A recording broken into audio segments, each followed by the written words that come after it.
Just once I'd like to hear Led Zeppelin. Just saying, it would be something different. Okay, I'll call this meeting to order, November 7th, 2017. Thank you for all of you for being here. Over my tenure as chairman, I usually start the meeting with what I call useless but interesting information. I'm going to suspend that tonight. I got some words of wisdom that I'm going to pass on. I picked these up at church Sunday, and they just caught my ear, and I thought, you know what, I'm going to read these. So bear with me. If the ladder of life is not leaning against the right wall, each step just gets us to the wrong place faster.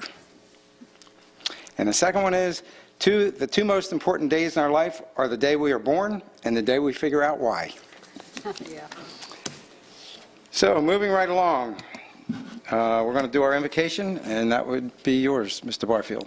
Thank you. I'd like to ask Reverend Michael Hagman from Trinity Lutheran Church in school in Rockledge, and I haven't told you this, but 30 years ago, my kids went to the Trinity Lutheran School there. So, and they came out all right. I just want you to know that.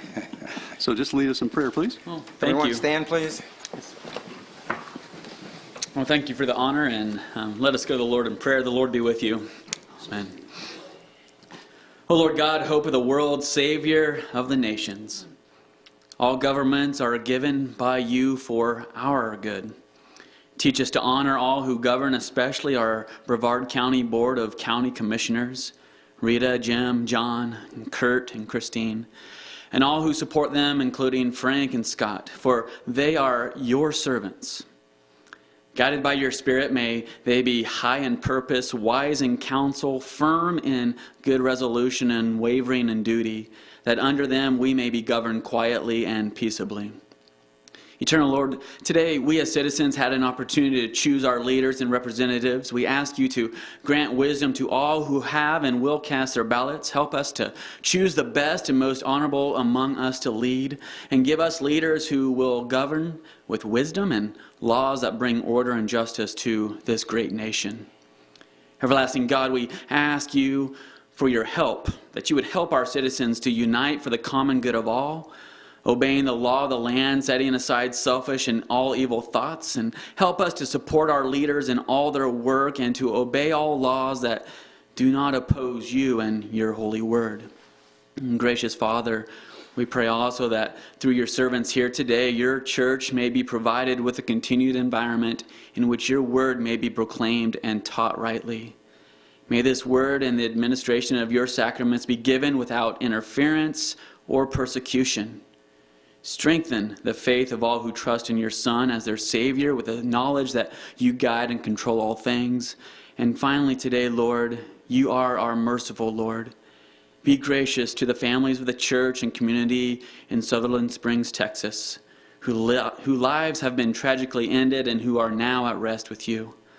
Comfort them in their grief, deliver them from anger, and sustain them with the knowledge that they are upheld by your everlasting arms. May they meet the days to come with steadfastness and patience, and with the hope of the glorious resurrection. As with all things, Heavenly Father, we ask that your will be done tonight. In the name of our Savior, Jesus Christ, we pray. Amen. Amen. Amen. Thank you, sir. Thank you. Please follow me in the Pledge of Allegiance. I pledge allegiance to the flag of the United States of America and to the republic for which it stands, one nation, under God, indivisible, with liberty and justice for all.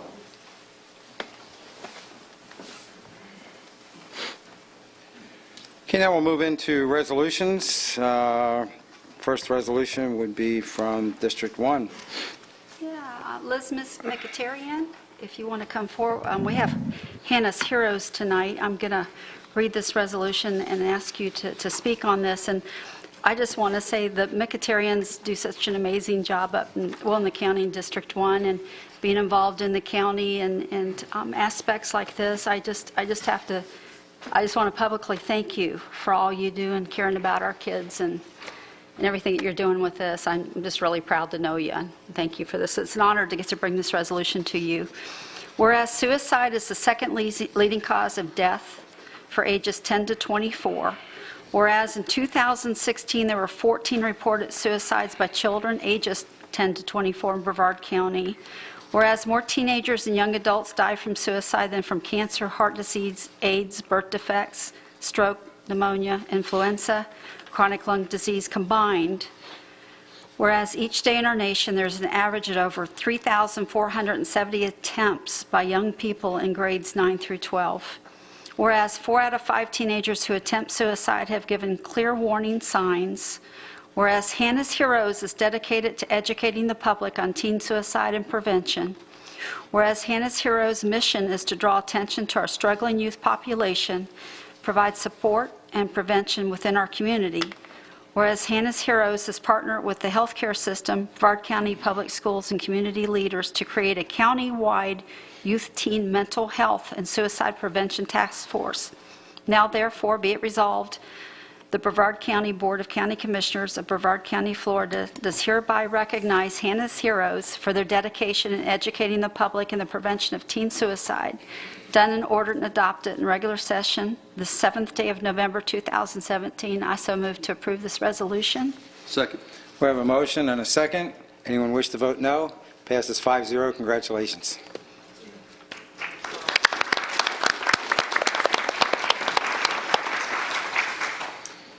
I'm Liz Mkhitaryan, the co-founder of Hannah's Heroes, and this is Lynn Klein, whose daughter passed and is the leader of this organization named after her daughter, Hannah.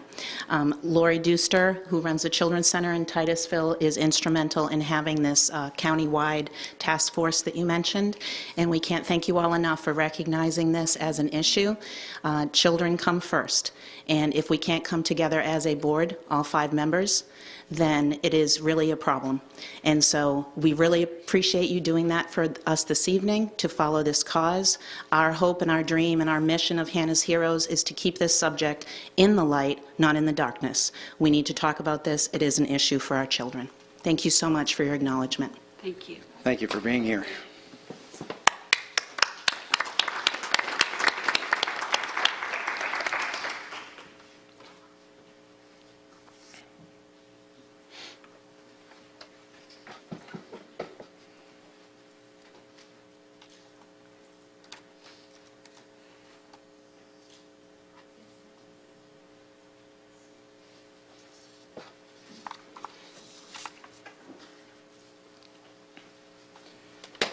Commissioner Pritchett, this is also yours.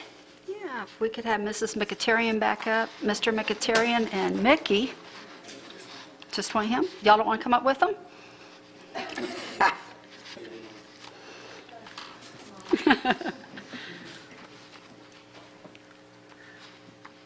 Mickey, you're 15? Yes. Really proud of you. I've watched you grow up since a little bitty fella, and you're quite a guy.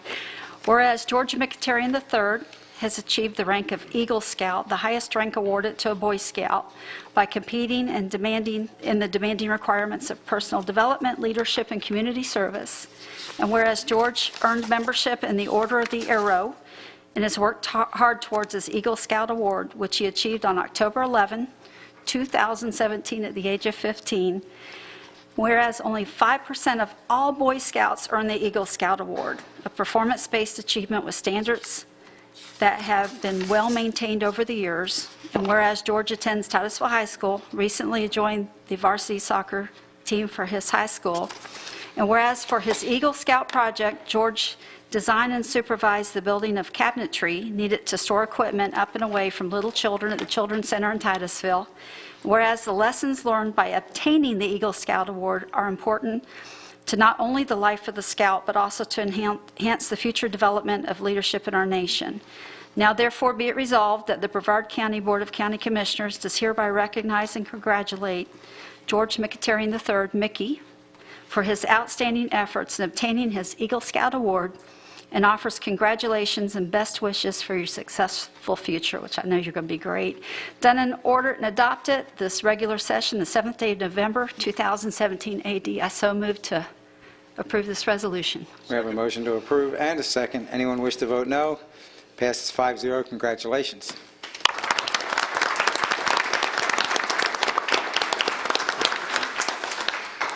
I'd like to thank you, Commissioner, for having me this evening. and I really appreciate the award. Thank you. Thank you. Thank you and congratulations. And congratulations to Mom and Dad as well. Yeah, absolutely.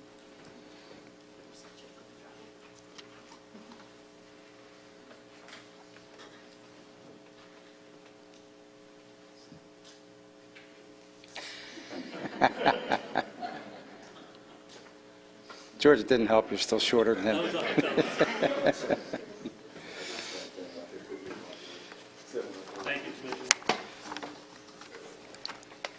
Dr. Ferris Muwala, would you like to come up to the podium, please? I'll read this resolution, and then you can give us some thoughts. Whereas among American men, prostate cancer is both the second most commonly diagnosed cancer and the second leading cause of cancer deaths. And whereas, although prostate cancer incidence and mortality rates have declined over the past 2 decades, in 2017 alone, an estimated 161,360 men in the United States will be diagnosed with the illness, and almost 26,730 men will die from this disease. And whereas during National Prostate Cancer Awareness Month, we remember those lost to prostate cancer, offer our support to patients and their families, and highlight our commitment to better prevention, detection, and treatment methods. And whereas the goal of No Shave November is to raise awareness by embracing our hair, it's a good thing I did that because I don't have a lot up here, which many cancer patients lose, and letting it grow. Instead of using the money on shaving and grooming, men are encouraged to donate it to cancer research and education in order to save lives and aid those fighting the battle.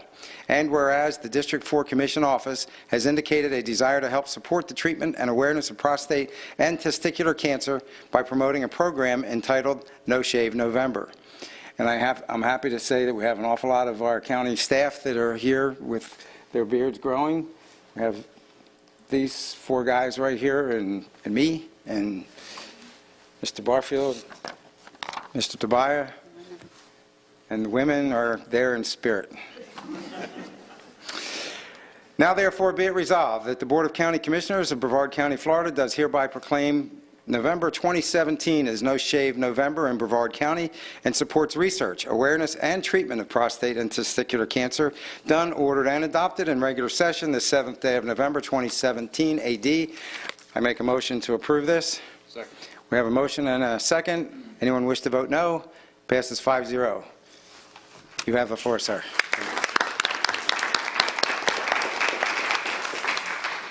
So thank you very much for giving me the opportunity to appear in front of you tonight. I'm the medical director for the Health First Cancer Institute, which was the product of a merger between 2 oncology groups in town, the MEMA Group and the Space Coast Cancer Center, to form the Health First Cancer Institute, which is a state-of-the-art cancer institute committed to cancer care for all the citizens of Brevard, and especially the prostate cancer and testicular cancer patients of Brevard.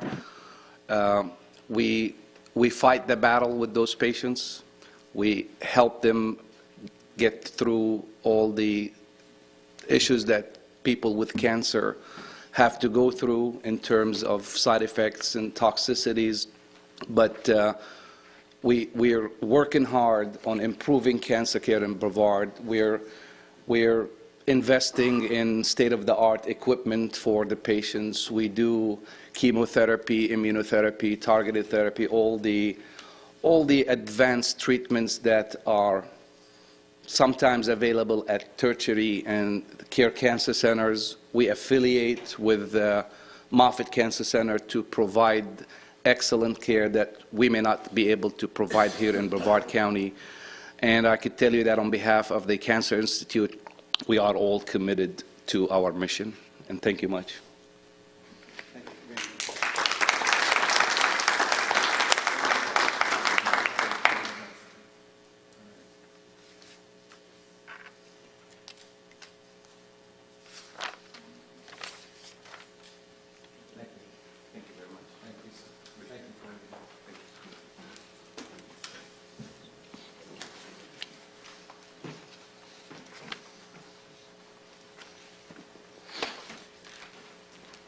Okay, that concludes our resolutions and awards. We'll now move to the consent agenda. Do any of the commissioners have any of these items that they would wish to pull? I'm good. Hearing none, can I hear a motion to approve the consent agenda as it is? I make a motion to approve. We have a motion and a second. Anyone wish to vote no? Passes 5-0.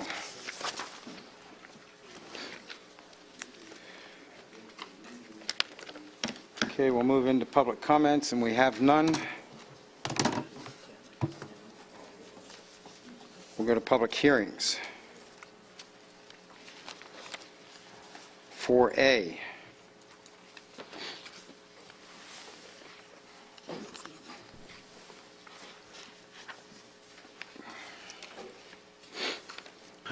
Item 4A is a resolution regarding a petition to vacate a part of a public utility easement. This is in District 2. We have received no objections to this request, and the purpose is to alleviate a pool encroachment. Pleasure of the board. I make a motion we approve this. Second. We have a motion to approve and a second. Anyone wish to vote no? 4A passes 5-0.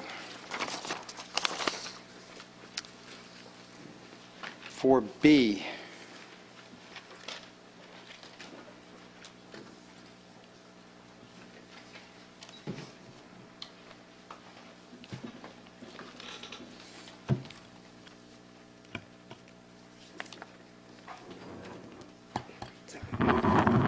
Good evening.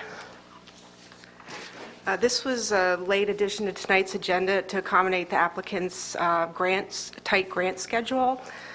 This item is a public interest determination for wetland impacts for a hospice facility proposed at US 1 and Robles Lane in District 4. The applicant proposes to impact 0.08 acres of the perimeter of a wetland that extends off-site to the north and east. The wetland was assessed by Atlantic Environmental Solutions and found to be both high function and landscape level, which means that the board needs to make a public interest determination to allow them to impact and mitigate. The applicant has indicated that the public benefits are to provide 14 inpatient beds that were lost due to the closure of a facility on Merritt Island, preserve 12 jobs, and generate tax revenue for the county. We have one card for questions only from David Parkinson from Vitas. Pleasure of the board. I make a motion that this meets the public interest determination. We have a motion to approve. Do we have a second? We have a second. We have a second. Anyone wish to vote no? Passes 5-0.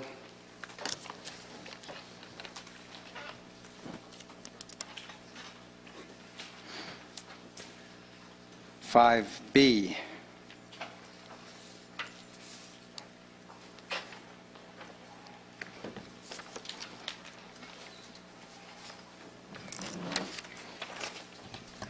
Evening, Commissioners. This item was tabled from your last meeting. It's regarding CBO funding recommendations. Per direction at the last meeting, we have created several options for the board to consider for funding. You have those before you. One option is to adjust the funding percentages from 70% that was initially recommended by the Community Action Board to 59.3%, which would allow for inclusion of Aging Matters, senior nutrition program. The second is to change the scope of the funding allocation to Brevard Alzheimer's from adult daycare to senior nutrition, which allows for a pass-through of funding to Aging Matters. The third option is to approve the recommendations as presented by the Community Action Board, and of course, as always, the fourth option is any other action deemed appropriate by the board. Thank you, Mr. Golden. We have some speakers. Cedric Cleat.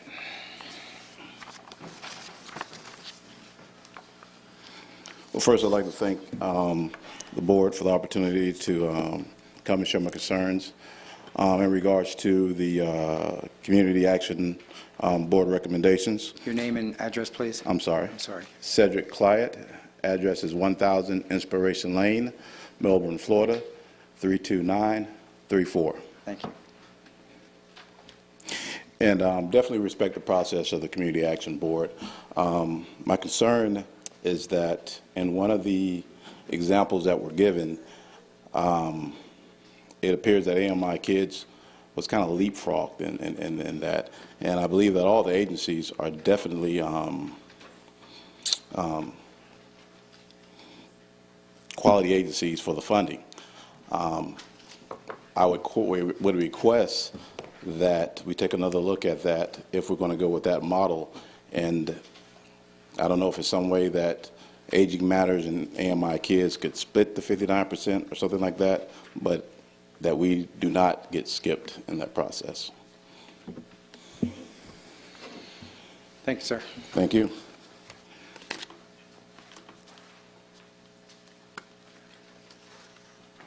LaTonya Hubbard.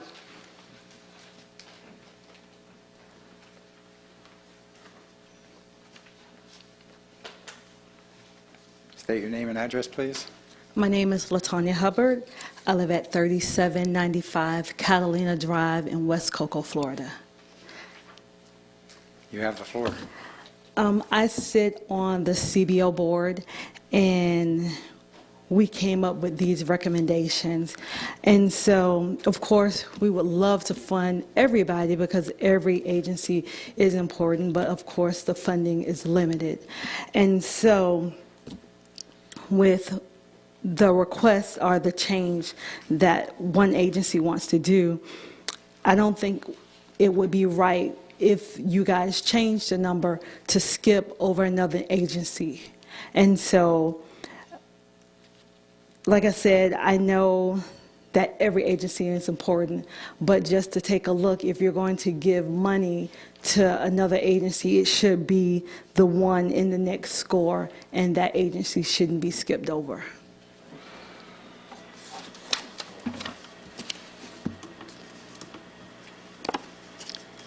Tim Timmerman.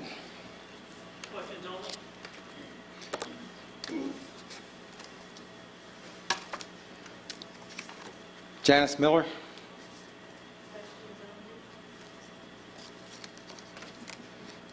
Anna Mae Smith.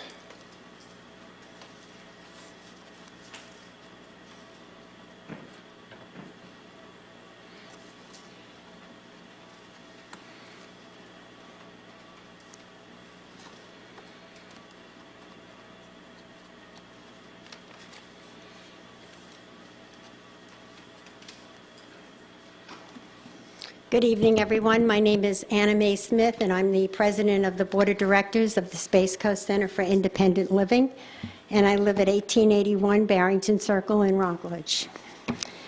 The perception that the county just gives money to nonprofits, I believe, needs some clarity. Before funding a nonprofit, Brevard County requires an application process, and when the funding decision is made, the responsible parties the responsibilities of the parties are codified in a contract that requires auditing through verifiable documentation so that Brevard County residents can have confidence that their monies are managed wisely. We take our reliance on transportation for granted. When disease or injury forecloses that ability, basic living needs are severely challenged. That's where we come in. We provide countywide transportation for physicians' visits, physical therapy, scans, dialysis, flu shots, etc., to hospitals, VA clinics, and other facilities. In addition, we provide trips for groceries and other basic items and service vital to one's independence. Currently, we provide 3,094 one-way trips throughout the county. Our areas of highest need are Palm Bay at 924, Melbourne at 879, and Cocoa at 406. In reality, we are part of a public-private partnership, extending SCAT services to an underserved population. We are doing it cheaper, better, and more efficiently at a cost $40,000 less than the $93,000 it would cost the county to do it. In addition, there's a savings of Medicaid funding for nursing homes, either delayed or avoided by allowing folks to remain as independent as possible, as long as possible.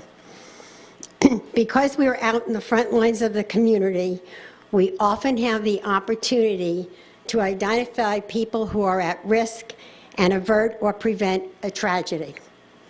The Space Coast Center for Independent Living has been in Brevard County for 45 years. We were the first ever center of its kind in the state of Florida. From day one, we have promoted independence for those facing some of life's enormous challenges. We are not and never have been a residential or daycare facility.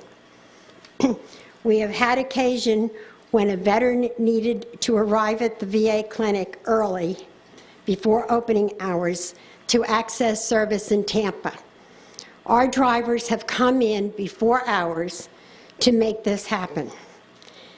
On the same return trip, those trips usually come back after we close, but we make sure those folks get home.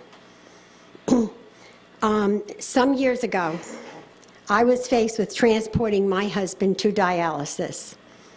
The choice that I was given was option one, $600 a week to transport him to dialysis, or to put him into a nursing home so that Medicaid would pick up the tab for transportation.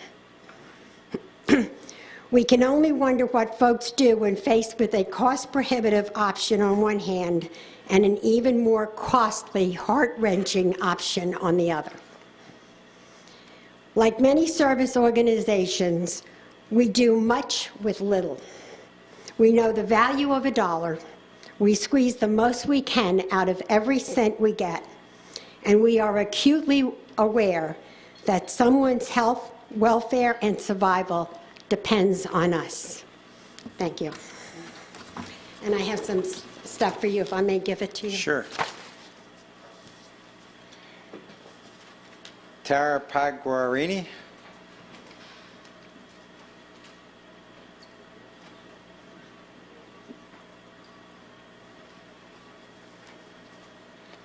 Tara, you would think I would know that. I know.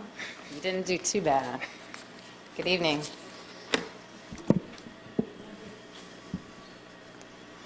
My name is Tara Pagliarini. I live at 5429 Dusky Wing Drive. I live in Rockledge, Florida, 32955.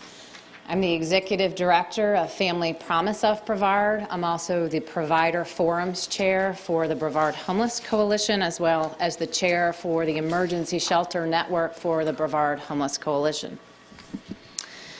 When you last met to talk about CBO, several of you brought up the need to fund basic services for the most vulnerable populations. And I want to say that I agree.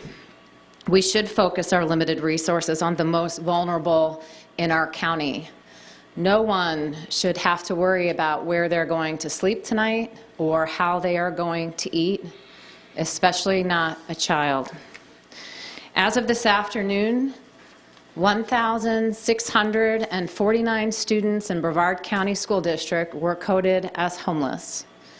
Repeat that number. Yeah, 1,649.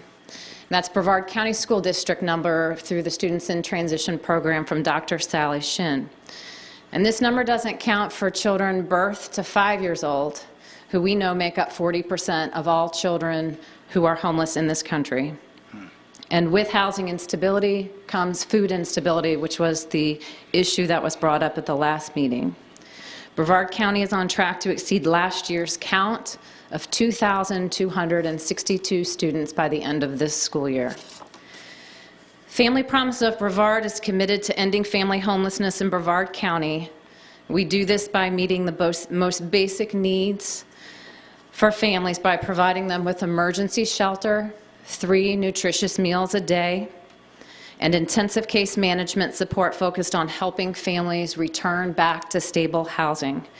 We are currently filling a vital role in our county by keeping families together as a unit, and we are currently the only operational emergency shelter designated for families with fathers or male children over the age of 12 who are not in a domestic violence situation. Last year, we received CBO funding to provide these essential services for families in Brevard County. Those funds helped us to serve 32 families, 138 people, and assisted us in providing 3,443 bed nights and 10,329 meals to families with children. Even greater than meeting the basic needs of these families, we assisted 86% of those families in moving back into permanent housing. Our average length of stay is 34 days. Our success lies in the hard work put forth by our families to rehouse themselves and the strong working collaborations with many of the agencies that are here in the room tonight. Our priority is to not duplicate existing resources, but rather to partner to create a seamless transition of services and efficient and effective support. Homelessness exists in every one of your districts in this county.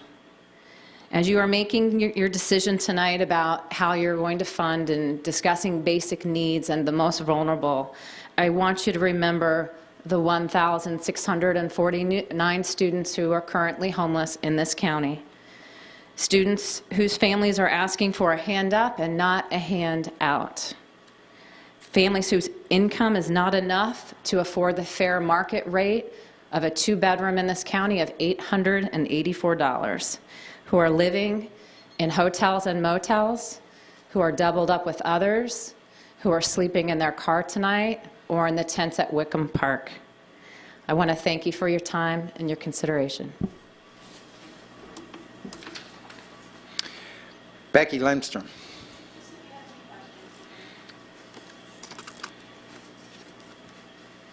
David Brubaker. Okay, that's the end of our cards.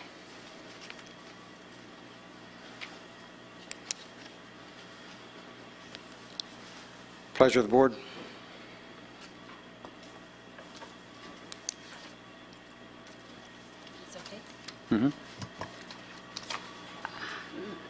After going through this, and we went through the briefing yesterday, I'm still struggling with not just going with the CAB recommendation. And I don't know, I'd like to hear what everybody else thoughts are on it, but I think I like line item 3 is go ahead and do with what's been presented. And I think we need to make a line item for the Aging Matters and just figure out how to get this in the budget.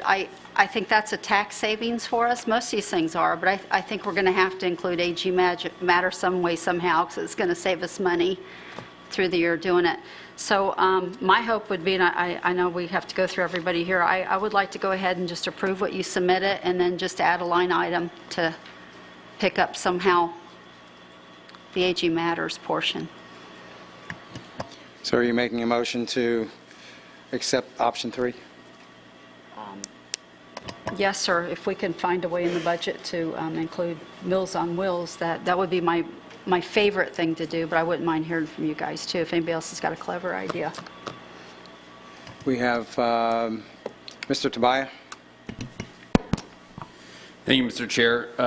My proposal has been passed out. This would shift the money from the Brevard Alzheimer's Adult Day Care Health of $42,000 into the Aging Matters, as well as switching part of the transportation from Brevard Alzheimer's in order to fully fund the Aging Matters senior nutrition. The Brevard Alzheimer's transportation services would be left over with $19,500, and of Aging Matters again would receive their full $75,000 ask, yielding a net of the $94,500. That would be my proposal, and certainly not touch the budget that we, the tax increase of the budget that we just voted for. Commissioner Nardi. Kind of piggybacking on what we discussed before, obviously, like I said, nutrition and even housing is going to trump everything else when it comes to filling the basic needs of the community.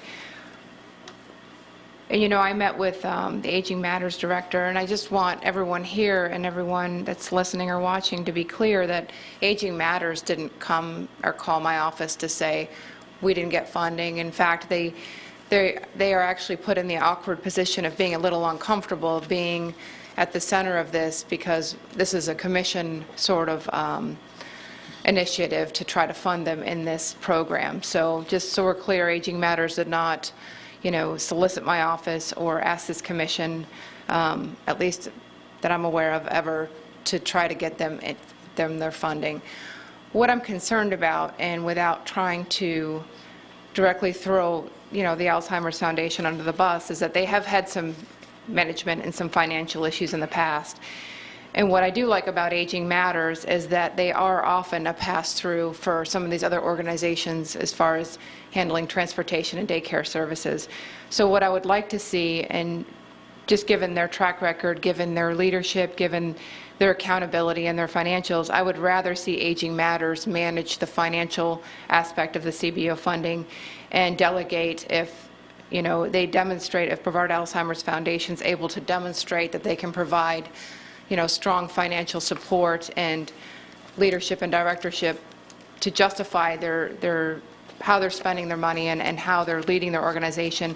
Aging Matters be tasked with the delegation of those funds if they see fit. Now, of course, Aging Matters would have to agree to this, and that would be something that I would have to ask them. But I would be more comfortable with an organization that has a reputation of its high standard that you expect from not just your employees, but from how you administer your programs. Because I feel like that they've almost been punished because they're so good with their money and so good at getting those grants, and they don't look as needy of an organization as, say, some of the others. So that would be my proposition. I mean, I'm okay with Commissioner Tobias as well if that's our second option, and that doesn't pull more money out of the general fund, and it takes and then it leaves the existing CBO awards in place, so nobody loses anything that they've been promised by at least the CBO board. But this would shift the Alzheimer's Foundation award to Aging Matters. That would be my suggestion.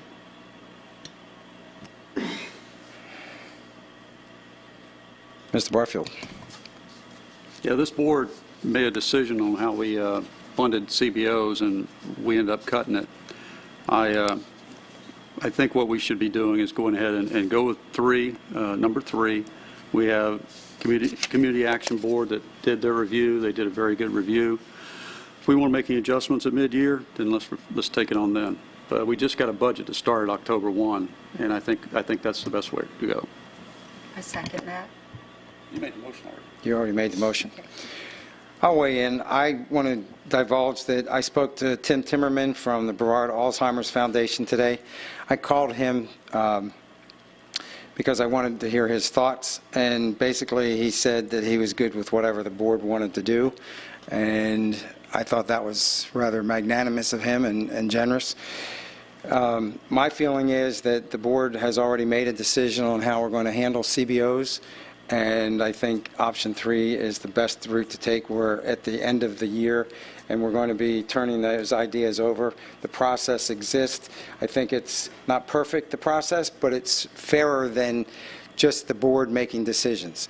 These people have a formula. They use the formula, and that's how they determine how the funding is going to go forward. So I would prefer to see option 3. So we have one motion on the floor with a second to... Did you amend your motion? For number C? For 3? We'll come back during the year and, yeah. Just leave it at 3? Okay, we have a motion by Commissioner Pritchett for option 3. We have a second by Commissioner Barfield. All those in favor say aye. Aye. Opposed? Nay. Passes 3-2. Commissioner Isnardi and Commissioner Tabaya being the nay votes.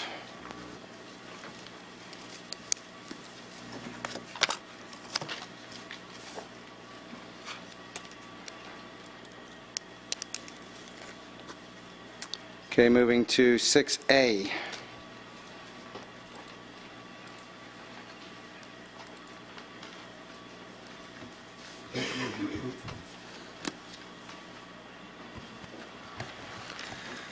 Commissioners, your approval of this item would allow the county financing team and staff to go out and undertake a refinancing of the Barefoot Bay water and sewer utility bonds.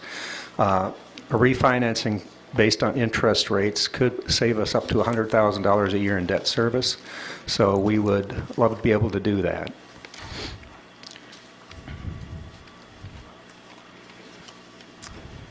Commissioner Pritchett.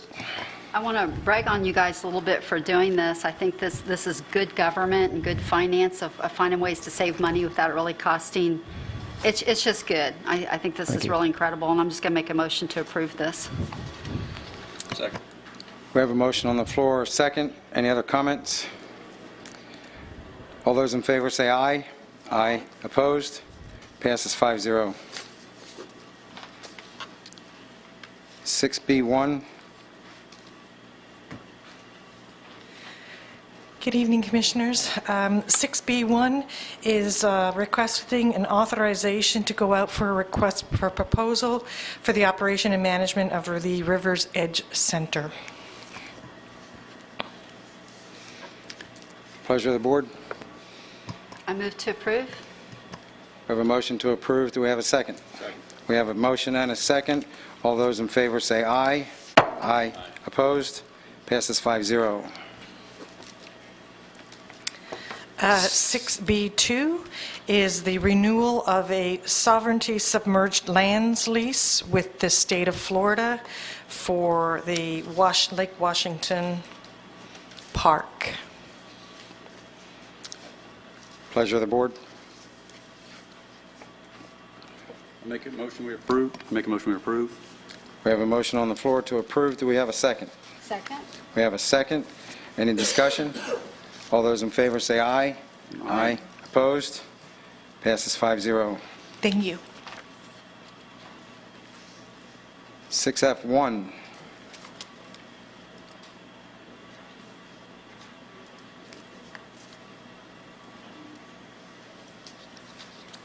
What am I doing with that? Mr. Abate, is that you?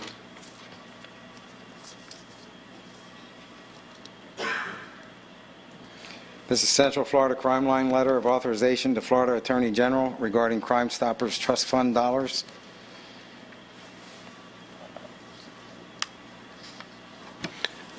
The only thing I would add to this is that it was endorsed by Sheriff Ivey for the Crime Stoppers program. Do I have a motion to approve? Motion to approve. Second. We have a motion and a second. All those in favor say aye. Aye. Aye. Opposed? Passes 5-0. 6F2. Mr. Tabaya. Thank you, Mr. Chair. Brief timeline here. Representative Randy Fine expressed grave concern about the dumping of 19 million gallons of sewage into the lagoon. He recommended using tourist development tax revenue to prevent this from occurring in the future and to help restore the lagoon. I requested an opinion from Mr. Knox on whether or not this could be done. In his opinion, that tourism tax cannot be used on Indian River Lagoon, even though it is critical to tourism, because the Indian River Lagoon is not a river, but it's actually an estuary. According to Virginia Barker, a clean and safe lagoon would lead to a projected $997 million increase in tourism and recreation. So I'm putting forth a resolution that would encourage our legislators to support a statutory change that would allow us to use some of these resources to help restore the lagoon. This is this is nothing more than providing us with another tool in the toolbox. Does not mandate us to use it one way or another. And with your indulgence, Mr. Chair, I will read the resolution. A request that the Brevard delegation introduce legislation to amend Florida statutes to allow the use of tourist development tax to prevent and treat pollution within the Indian River Lagoon.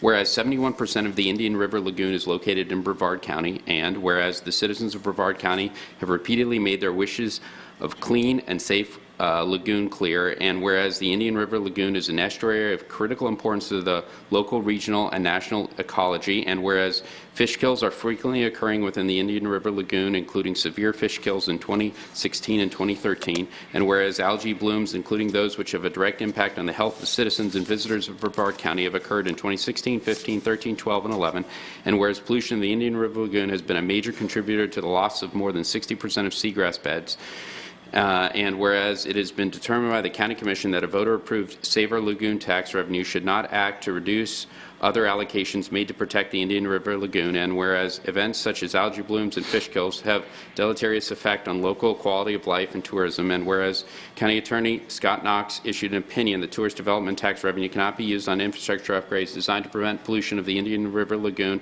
regardless of its impact of effect on tourism in Brevard County, and whereas County Attorney Scott Knox has opined that tourist development tax revenue cannot lawfully be allocated to clean up and restore the Indian River Lagoon, even though the state of the lagoon is detrimental to tourism in the area because it is, quote, estuary rather than a river within the meaning of Florida statute 125.01045A5. And whereas the county attorney believes that if Florida statute 125.01045A5 includes the specific language of estuary or lagoon, Brevard County Board of County Commissioners would have more freedom to use tourist development tax revenue on projects relating to the Indian River Lagoon, and whereas the potential restoration of the Indian Lagoon has been projected to increase the economic impact of tourism by over $997 million, and whereas should the Indian River Lagoon not be restored, it is estimated that the local economy would lose approximately $3 billion in tourism and recreation revenue, and whereas State Representative Randy Fine has expressed grave concern over the release of approximately 19 million gallons of raw sewage in the Indian River Lagoon following the impact of Hurricane Irma, and whereas the Speaker of the Florida House of Representatives, Richard Corcoran, has made statements supporting the authority of local governments to use tourist development tax revenue to prevent the pollution of and clean waterways such as the Indian River Lagoon, now therefore be resolved that the Board of County Commissioners of Brevard County does hereby request that the Brevard delegation introduce an amendment to Florida Statute 125.01045A5 by adding estuaries to the list of permitted expenditures under the section. Furthermore, it is requested that the delegation introduce legislation to amend Statute 125.0104 to expressly state that expenditures of infrastructure designed to prevent, treat pollution within any tourist attraction referred to in Florida Statute 125.01045A are permitted. Done, order, and adopt this regular session the 7th day of November 2017. Thank you, Mr. Chair. Are you making that motion? I would like to make that motion, certainly hear from the opinions of the board as well. Do we have a second? Fails for a second. 6F3. Oh, I'm sorry. I didn't see your light. No, I didn't have it on because you ignored it last time, so I figured I would just sorry. gesture to you. I want to ask our attorney, I guess, just judging by this very long letter, I was wondering if you could sum it up for the public why your opinion is that, as it stands at least right now, that you can't use TDT funding for the lagoon cleanup, and also the history of why you brought the lagoon tax to the ballot. I mean, that may be irrelevant considering that this, motion was made for a resolution to ask the legislature to change a law that if they had every intention or desire to change, they would do it without the board asking them, please. That's aside from that. But if you could just talk a little bit about the history, that would be great. Sure. The issue of the lagoon tax came up a couple of years ago, and the first thing I was charged to do was to try to find a way to see if we could fund some way to restore the Indian River Lagoon. First place I looked was the tourist development tax, and I came to the conclusion after reviewing the statute that it's a tax statute, and under Florida law, a tax statute can only be used for the purposes specifically identified in the statute. There was nothing in the statute that ties the use of the tourist development tax to restoration of a lagoon. There's restoration of rivers, but this is not a river because a lagoon's an estuary, scientifically defined as an estuary.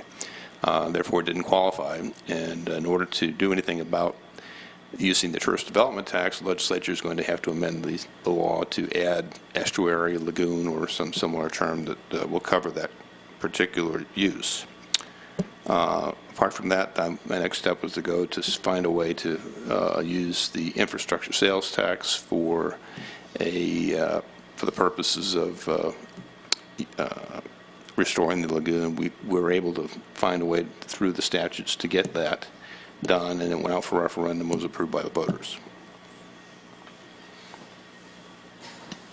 Okay, because if the concern of the board is to address the infrastructure, then perhaps we need to look at our 10-year plan for the half-cent sales tax to take care of some of the infrastructure if we don't have the existing funding in our utility. Because the concern is in the cry and the Facebook and the attempt to get the public excited about cleaning up the Indian River Lagoon was because of the sewage we had to place in it, which is disgusting. But if that's our concern, or if this be the direction of the board, then maybe we need to reprioritize some of our projects with that half-cent sales tax. Because obviously, I mean, we're putting clam beds 2 blocks from where we had to dump raw sewage, and that's definitely a concern. But I don't know if the TDT tax is the way to go, given that that wasn't the design of the bed tax to begin with. That's a tourism tax. We placed it on the ballot for referendum. People overwhelmingly voted to clean up the lagoon. This is directly tied to the lagoon. It would just make sense that, if it be the desire of the board, because it's my desire to fix our infrastructure so this doesn't happen again. Any thoughts? Anybody want to humor me and give me their thoughts on it? Or? Because I won't go through the trouble of having anything brought back to the board if you guys aren't interested. I think, what was it, December 5th? We were having, what's that, Frank?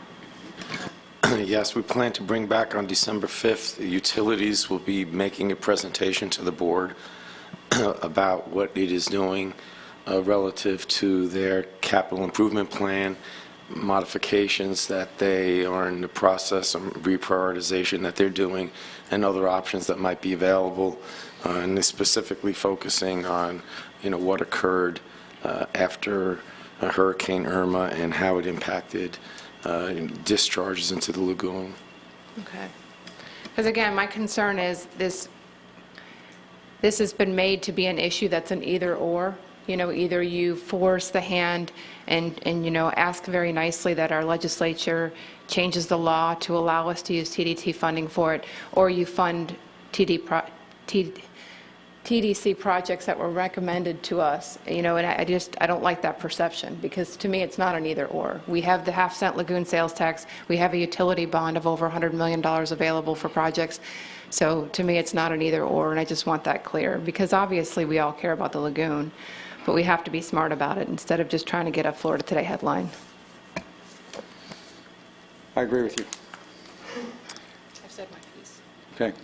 So we have a motion on the floor. Do we have a second? Motion fails for lack of second. 6F3, Mr. DeBaio. Thank you, Mr. Chair.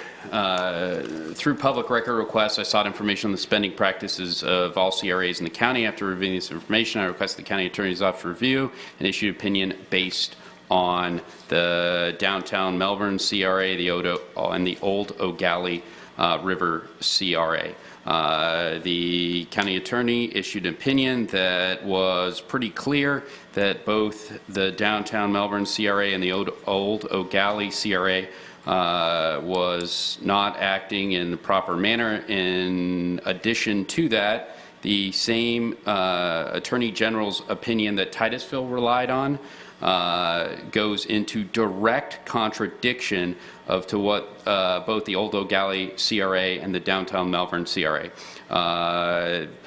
So for those facts and the opinion offered not only by the Attorney General, but that of our county attorney, I would request that we provide or we conduct a performance audit on both the downtown Melbourne CRA and the Old O'Galley River CRA. The question has been brought up as to the costs associated with that, which was a very good question and one I did not have an answer to. And thank you for our county manager getting us one estimate back from RSM, who outlined on a performance audit that included compliance with all appropriate policies, rules, and laws, that it would fall somewhere in the range of $15,000 and $50,000. So given the opinion of the county attorney and the opinion of the Attorney General of the state of Florida, I would like to make a motion that we conduct a compliance audit on both the downtown Melbourne again CRA and the Old O'Galley River CRA. I would be more than willing to go into the opinion that states that these funds were used in a manner that was not consistent with statute, if need be.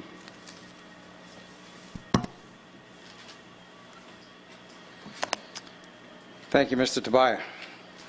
Commissioner Isnardi. I was wondering if there was any, rather than, because that expenditure seemed rather high to do the audit, I was wondering if there was any remedy. Have we thought about the option of, I mean, if the funds were used illegally, according to our attorney, then perhaps we need to ask them for the TIF funds back. I mean, if that's the opinion of our county attorney, maybe we just need to ask for it, you know, or that we withhold the next year's TIF. Has that been explored, or is that something this commission would consider, or is that unreasonable? I know Mr. that Knox? didn't we do something similar with Satellite Beach for a much larger amount of money? Yeah, we've done that with Satellite Beach and also the town of Palm Shores, and they both responded with, Satellite Beach responded with an interlocal agreement agreeing to use the tax increment to pay us back. Well, I wasn't here with that whole Satellite Beach debacle. I never would have agreed to that. But I'm saying, for as far as what they've expended the funds on, I mean, they're going to get another. It's not an exorbitant amount of money, perhaps. I mean, it's something to Palm explore. Shores also agreed to pay us back in full. So I mean, it has worked in the past to ask. Would that be something, Commissioner Tobias, that you would be willing to do in lieu of having to go through the expense of an audit? Or did you want the audit just to see what else you can find? Thank you. This was limited to my office that did this research, and while I have a very capable staff, one made up of an attorney as well as someone who's wonderful in interior design, I do not have any performance or compliance auditors. So if this is what my office was able to find, I would like to know if there is anything else out there. So I believe in good faith that Melbourne and Old O'Galley would remit those funds immediately. But on top of that, even if they were willing to do that, I certainly would like to get somebody that knows what they're doing, so they're able to go in there and figure out if there is anything that is else out of compliance. We have an opinion, again, from the Attorney General as well as from our own attorney that says that we probably should do a compliance or performance audit. So I think that we should take that counsel and proceed with that on both of these. So while that's a good start, I certainly would, and I'm sure downtown Melbourne as well as Old O'Galley has nothing to hide. So, this is a county expense. Again, remember that Palm Shores is no longer collecting payments here from the county, so we have extra money that we have the ability to use to find out that all these CRAs are acting in compliance, hopefully with statute. And unfortunately, these two that we have cause to believe that they are not. And I wouldn't assume that there's malicious intentions there, but I think an audit's a good idea, because even if it brings to light anything that perhaps they don't know that they're doing wrong, that would fix that problem too. So I'm okay with an audit. So we have a motion and a second. Any other discussion? I would just like to weigh in. I kind of torn with this. I don't know enough facts to feel comfortable voting for it. I reserve the right to investigate it further, and if I change my mind and say that there's something here that needs to be investigated, I'd be happy to bring it up again, but right now I'm not in favor of it. So we have a motion on the floor. Any other comments? All those in favor? Mr. Tobias? Thank you, Mr. Chair. I just want to find out what that level of comfort is. We have an Attorney General of the state of Florida saying what they did was inconsistent with statute. We have the county attorney who's saying it's inconsistent. Short of Jesus Christ coming down here and telling us this is inconsistent, what is it that you're looking for to find out that will get you across that hump that probably we need to do our job and make sure that the county funds that are being expended consistent with state statute. I'm just looking what your level of comfort, and I appreciate your ability to do your homework. This was put on the agenda almost 2 weeks ago. The opinion was put on the agenda almost 2 weeks ago. So I saw that you had the opportunity to go out and campaign while you were in Satellite Beach. I saw that on your Facebook. So was it a timing issue, or are you waiting for divine providence? I find it odd that you invoke the name of Jesus Christ since you don't believe in him anyway. That's number one. Number two, I find it odd also that you refer to Attorney Knox when you want to. When he agrees with you, then you use him as your foil. And when you don't agree with him, you dismiss him. So with that, I'm not going to respond to your questions. We have your motion on the floor, and we have a second. All those in favor of your motion, say aye. Aye. Opposed? Nay. Passes. It fails 3-2. The nay votes being Commissioner Barfield, Pritchett, and Smith. 6-4, we have Reverend Johnny Dennis.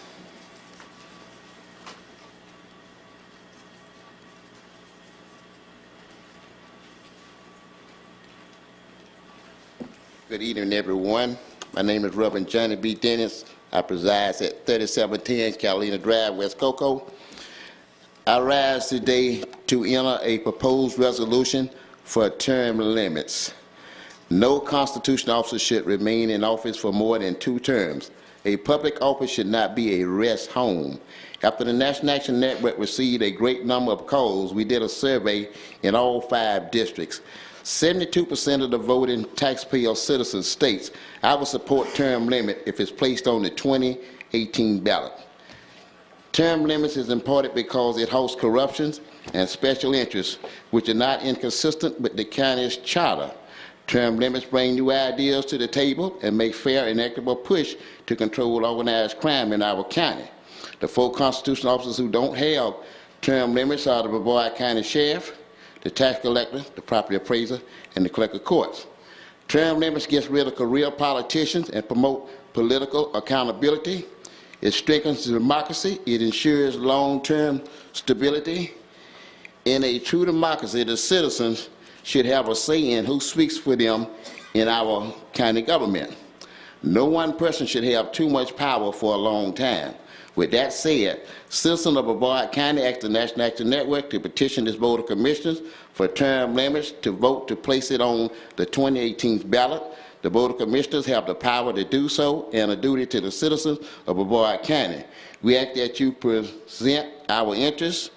So be it resolved that this proposed resolution is approved and placed on the 2018 ballot. Thank you very much.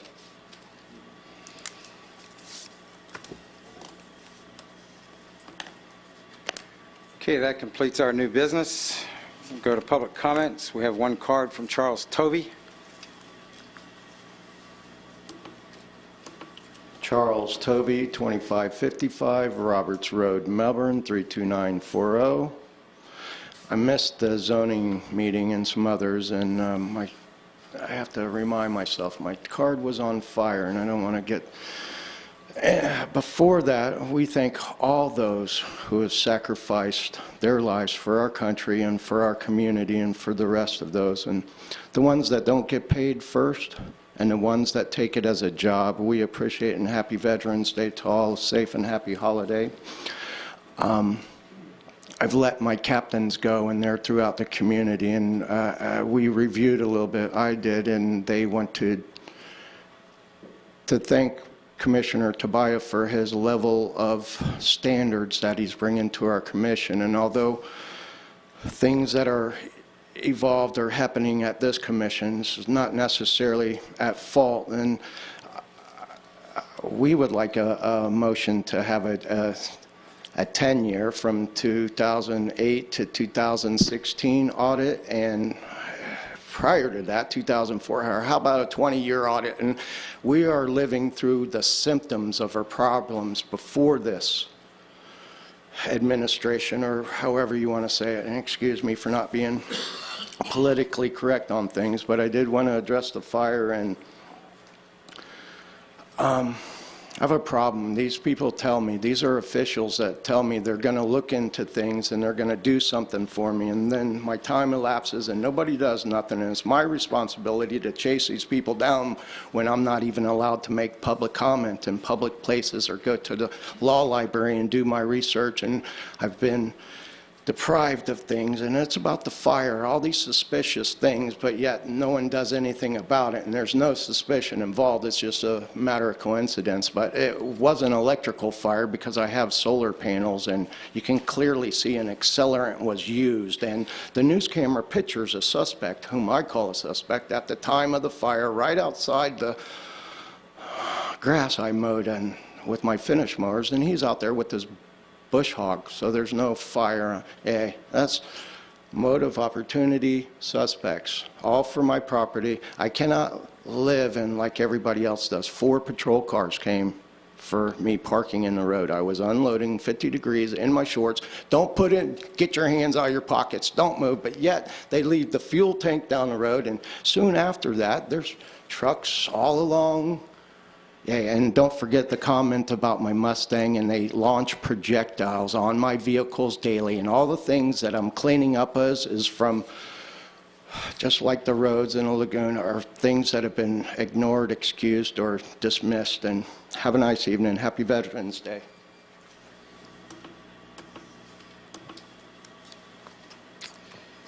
Okay, now we'll go into board reports. Mr. Bate. No reports. Mr. Knox. No report, Mr. Chairman. Commissioner Pritchett. Yeah, I just want to make a mention that we're sending our prayers out to Texas for that tragedy that just happened in the church. It's truly heartbreaking, and that our prayers for our sheriff and all that he's doing to help keep our community safe. And I would like to mention, too, Happy Veterans Day to all the people who have served to keep our country free, all the men and women. You are so appreciated, all the men and women who are still serving. God bless you and thank you. And I'd like to say good evening to one of my students. Andrew's here from my financial accounting class, getting 10 points extra credit, and it's good to see you, Andrew. Way to go, Andrew. He knows numbers already. 10 points.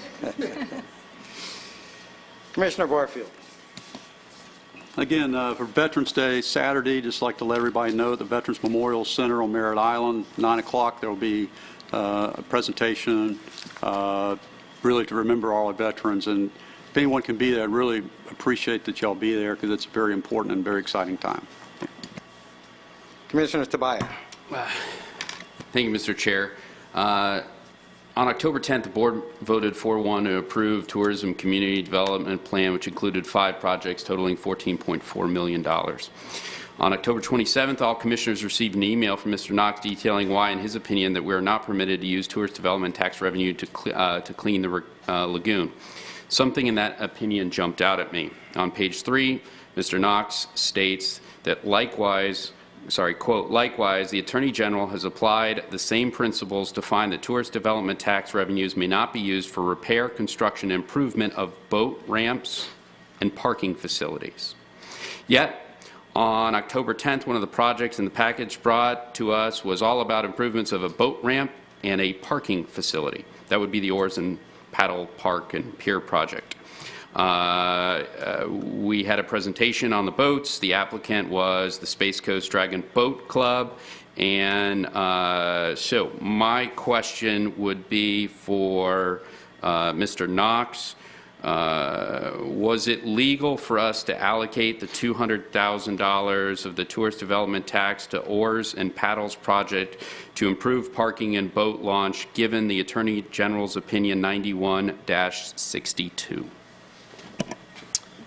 And my answer would be I'd have to take a look at it to determine what exactly they do out there, and what I had a general understanding from the last time we met and saw them, and but I'd like to look at it a little bit more in detail before I decide.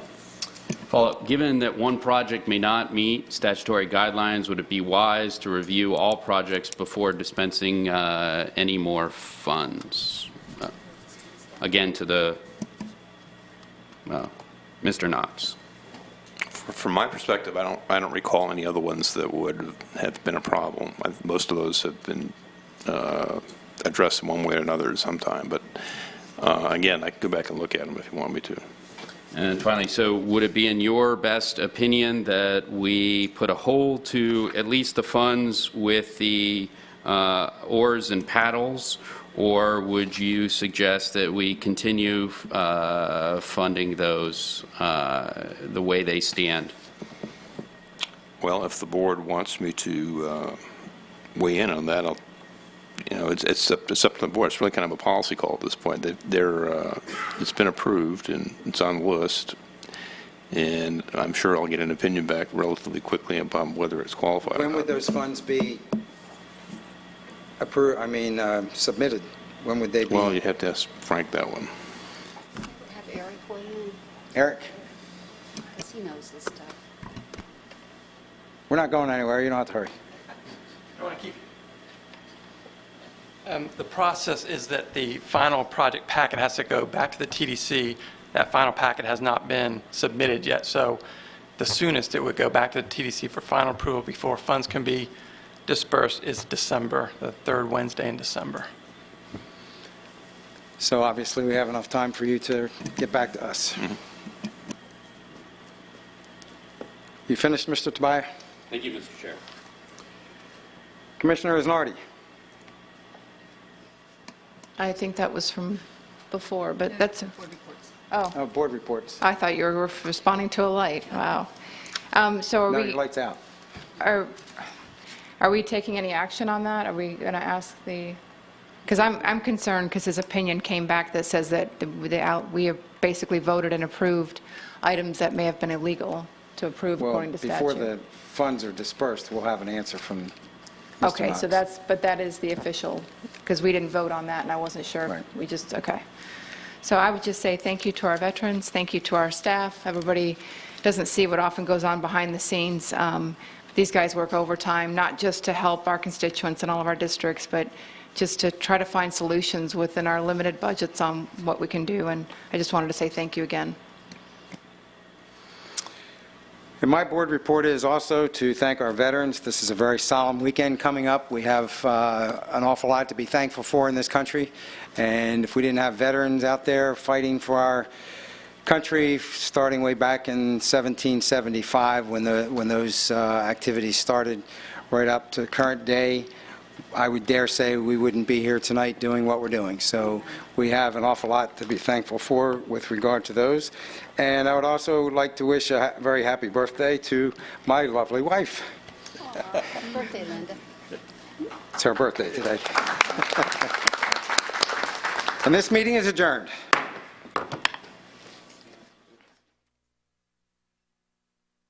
The opinions expressed by any member of the public during any period of public comment do not necessarily reflect the views or opinions of the Board of County Commissioners of Brevard County, Florida, Space Coast Government Television, or the program sponsor, and are solely those of the presenter. The Board of County Commissioners of Brevard County, Florida, Space Coast Government Television, and the program sponsor hereby expressly disclaim any and all responsibility or liability for any defamatory or slanderous statements expressed by any member of the public during any such period.